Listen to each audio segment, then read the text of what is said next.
Welcome to my channel astro Kamla. Beginners की astrology class में आपका स्वागत है। आज हम लेकर के आए हैं 12 भावों को हम कैसे जानें तथा इनके कारकत्व क्या है। सबसे पहले लेते हैं हम प्रथम भाव, फर्स्ट हाउस क्या है तथा इसको हम कुंडली में कैसे देखते हैं। दोस्तों, यह है हमारी कुंडली, यह हमारा होता है लग्न या प्रथम भाव। प्रथम भाव से रूप देह, रूपम देहम, सुख दुख बलाबलम, दृढ़ संकल्प और ओवरऑल आपकी जो पर्सनालिटी है वह हम फर्स्ट हाउस से देखते हैं। सेकंड हाउस है वह हमारा धन भाव है, कुटुंब का भाव है, वाणी का भाव है। यहाँ से जितनी भी चल संपत्ति है, चाहे वो शेयर मार्केट हो, बैंक बैलेंस हो या फिर किसी भी प्रकार की ऑन द पेपर संपत्ति जो रुपये पैसा से रिलेटेड है, जिस चेक है आदि सब चीजें हम सेकंड हाउस से हमको देखेंगे। धन में सोना चांदी रत्न उपरत्न जो भी महंगी चीजें आती है धातु से संबंधित, वह सारी चीजें हम सेकंड हाउस से देखेंगे। सेकंड हाउस कुंडली का यह भाव होता है। तृतीय भाव आपके सपोर्ट का भाव है, तृतीय भाव। और यह हिस्सा जो लग्न होता है यह आपका जो फेस होता है, यह फेस है आपका। सेकंड हाउस होता है नोस से लेकर के यहाँ तक का भाव। इतना जो गोलाई होती है यह हम सेकंड हाउस से देखते हैं कि यहाँ पर यदि पाप ग्रह है तो उनके जो चेहरा भरा भरा नहीं रहेगा, दुबला सा चेहरा रहेगा। तो ये सारी चीजें हमें सेकंड हाउस से देखना है। थर्ड हाउस आपके गर्दन का नीचे का हिस्सा और कंधे आते हैं। तो ये जो कंधे होते हैं ये हमारे शरीर को सपोर्ट करते हैं। तो यह जितने भी सपोर्टिंग व्यक्ति होते हैं वह थर्ड हाउस से देखेंगे। आपके छोटे भाई बहन, छोटी यात्राएं, पराक्रम उत्साह का भाव थर्ड हाउस है। तो यहाँ पर आपको क्लियरली समझ में आ रहा होगा। फोर्थ हाउस आपकी गले से नीचे की चेस्ट ब्रेस्ट को दिखाता है। यह सुख का भाव है। जितने भी प्रकार के सुख हैं वह हम सभी यहाँ से देखेंगे। जितनी भी अचल संपत्ति है, जिसमें प्रॉपर्टी है, घर है, मकान है, भूमि है, खेती है, बगीचा है, जितनी भी अचल संपत्ति है वह फोर्थ हाउस के अंतर्गत आती है। यह इसे निधि कहा गया है। निधि से तात्पर्य है कि कलेक्शन, जिसमें कोई भी चीज खत्म नहीं होगी, निधि है। और सारी संपत्ति वगैरह भी आपकी यहाँ पर जाएगी जो चल नहीं है, अचल है। चल संपत्ति सेकंड हाउस से देखेंगे। पंचम भाव मंत्र, संतान, शिक्षा, यंत्र, प्रतिभा, प्रबंधन का भाव है। यह हमारी बुद्धि का भाव है। तो यह शार्प होने से आप बुद्धिमान होते हैं। यहाँ पर शुभ ग्रह है तो आप ज्ञानी होंगे। शुभ ग्रह ज्ञानी बनाते, स्पेशली बृहस्पति यहाँ कलौड़ हो गए, यहाँ दिखता है, यहाँ स्थित होता है तो व्यक्ति ज्ञानी होता है। पाप ग्रह यदि शुभ ग्रह से दृष्ट हो जाते हैं तो व्यक्ति शॉर्प माइंडेड हो जाता है, इंटेलिजेंट होता है, टेक्निकल फील्ड में एक्स्ट्रॉर्डनरी अपना काम करता है। यहाँ पर राहु के रिजल्ट भी इसी प्रकार के आते हैं। परंतु ज्ञानी और इंटेलिजेंसी में आपको फर्क करना है। ये थोड़ा सा आपको, शुभ ग्रह आपको ज्ञान देते हैं, ज्ञानी बनाते हैं, सत्य असत्य के मध्य के भेद को कराते हैं। जबकि जो पाप ग्रह होते हैं यहाँ पर स्थित होते हैं तो आपकी टेक्नोलॉजी पावर को बढ़ा देते हैं।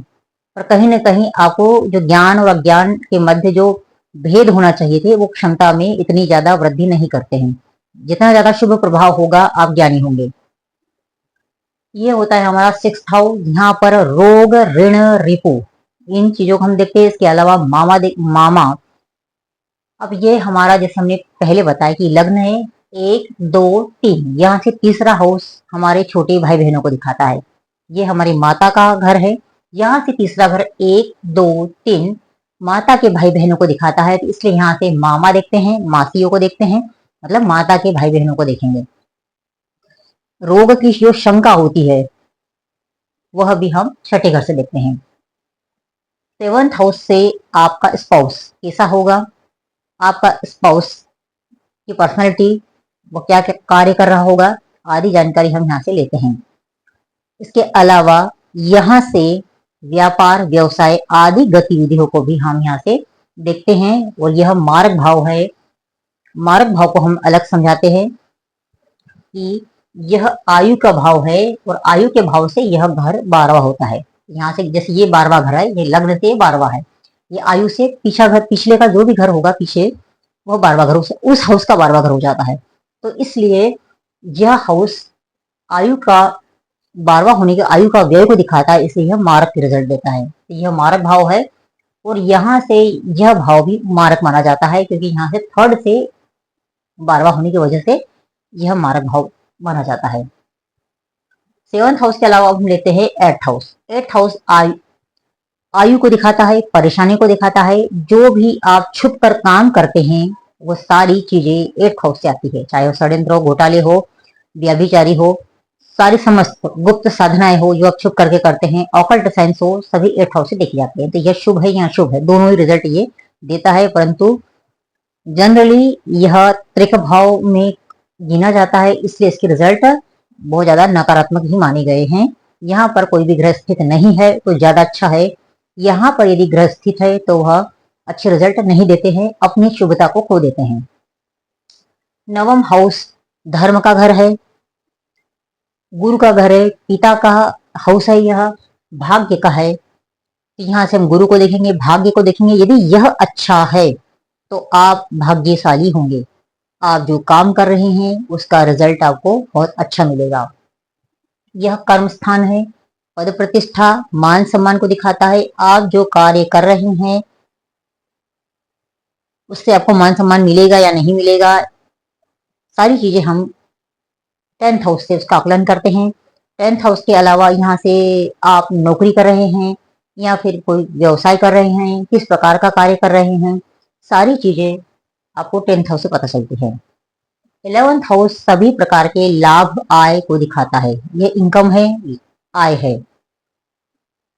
लाभ चाहे प्रॉपर्टी से हो, लाभ चाहे आपके किसी प्रकार के नौकरी पेशा व्यवसाय से हो, आपको जो पुरस्कार मिलते हैं वह भी 11th हाउस है, वो भी हम इसी भाव से देखेंगे। हर प्रकार का लाभ चाहे पुरस्कार के रूप में मिले हो, मान सम्मान के रूप में यदि हमें कोई रुपया पैसा मिलता है पुरस्कार के साथ, वह राशि 11th हाउस है।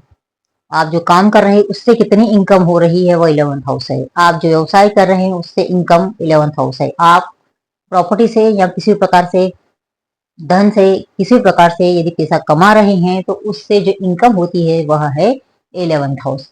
यह होता है 12वां घर, हमारे व्यय को दिखाता है, सभी प्रकार के व्यय।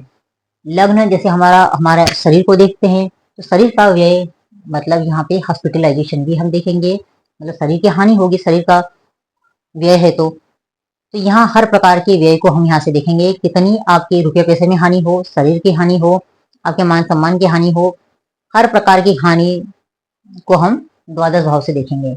यहाँ मोक्ष बंधन का भाव भी कहा गया है, यह इस कुंडली का सबसे अंतिम भाग है। तो यहाँ से एक तरीके से आप भगवान से जो जुड़ते हैं तो यहाँ से मोक्ष देखा जाता है कि आपको मोक्ष मिलेगा, किस प्रकार की मृत्यु मिल रही है।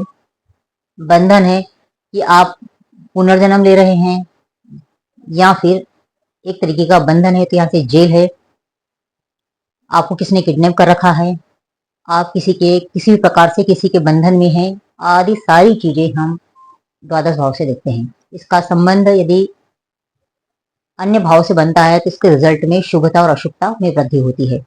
अब दोस्तों यहाँ पर मैं एक बात आपको बता देती हूँ कि जो ये लग्न, पंचम और नवम, 1, 5, 9 ये त्रिकोण भाव है।